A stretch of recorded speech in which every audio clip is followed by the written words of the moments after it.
Essential Reviews, and welcome back to another movie review. And today we are going to be reviewing The 1517 to Paris, which is directed by Clint Eastwood. If you don't know who Clint Eastwood is, he is a very famous director, and he is a very famous actor, very known for his westerns and other projects that he's worked on in the past. This is based off a true story. This basically tells the story of three heroic Americans who are going on vacation to Paris, and aboard a train there's a terrorist with heavy ammunition and a lot of artillery, and this is basically these three Americans, stopping this terrorist, and that's pretty much it. I'm not very fond of Clint Eastwood as a director. I think he's great as an actor. I think he can really pull that off well, but as a director, I'm not really, all that, attached to Clint. I like his work, like The Gran Torino and $1 Million Baby, I think that's what it's called. But, that's pretty much it. I thought Sully was a big piece of shit. American Sniper was dull. It was probably the worst movie I've seen of 2014. Then we get to The 1517 to Paris, and this movie is, I would not call this movie the worst movie of 2018. But this is one of the most boring movies I've probably ever watched. Seriously, this is so uninteresting. This movie is like a bore fest. I almost fell asleep at some points because of just how unbelievably boring it was. The movie takes its sweet old ass time explaining a lot of things that really don't need much explaining. And that is basically the past life of these three guys who we follow throughout the entire movie. And we see them back at their school days.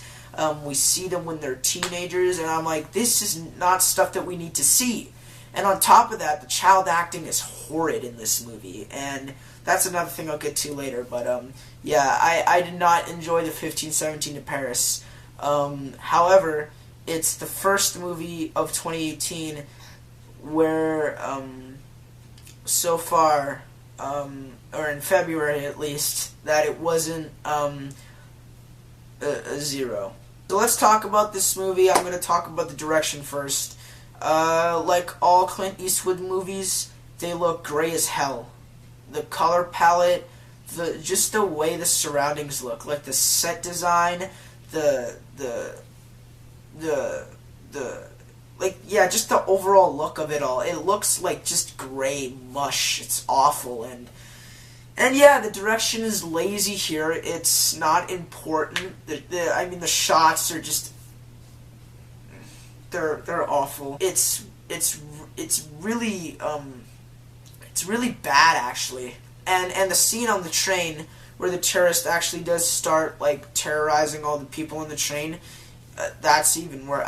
The direction is at the pinnacle of worse when it gets to that scene where I wish there was tensity. It felt very sleazy. It wasn't really handled all that well. And it really didn't follow, what I was hoping for. And, naturally, it just didn't work. There's some shots that look a little interesting, but other than that, it looks like a boring movie.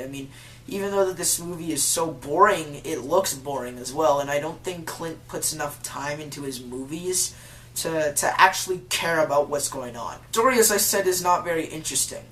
Even though that this is a true story, I find it very hard to believe, because these are three Americans who stop this terrorist on a train, and they go on vacation to Paris, and they roam everywhere on their vacation. They stop at bars, they stop at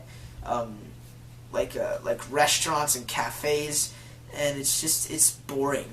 Watching these scenes play out, you wish there was more context to them. But really, you can't get interested in these scenes because first of all, they're poorly shot, the dialogue is so bad, and these scenes just don't feel structural. Each scene is supposed to feel like two characters are talking to each other, because that's pretty much this entire movie. characters are speaking to each other, but it doesn't feel natural. I think for Clint, it's very unique. I think this was a very creative choice, for like Clint to take these people who are there, and like who are actually at the event, and put them back like where they were, and like retell this story, and they play themselves basically. I don't think Clint is the first one to do this. If you haven't seen the Act of Valor, where the actors play themselves, that's pretty cool. But in the 1517 to Paris, I mean, the acting, man, it's just, oh, jeez, oh, God, oh, boy. This and Helen Mirren, man, I don't know. I mean, this might be the worst acting I've seen all year. I don't blame him, though. I blame Clint Eastwood. I think Clint Eastwood could have gotten actual actors. What I mean by actual actors is he could have gotten people, like, actual professionals to play these characters, and it would have given a little bit more depth to their characters, but every single one sucks at acting. It's just lazily performed. This entire movie, from start to finish, is lazily performed. Music is interesting. It's bad, but it's interesting because there are some tracks that I actually do like. I like, because some of the tracks actually do fit the situation that they're in, and I found that very interesting, which is something like, because the music kind of fit with the situation well, and even when they're on the train, like when the terrorist starts attacking, I thought the music was okay. All in all, this is just a boring movie. It's bland. That is the worst thing a movie can be, is bland. And this movie was a bland piece of shit. I mean, it won't end. It's boring, it's sloppy, it's uninteresting, and it is so freaking obnoxious. I'm gonna give the 1517 to Paris a 5%. That was my review for the 1517 to Paris. Thank you so much for watching. I'm so tired. So, when I'm done editing this and uploading it, I'm gonna go to bed.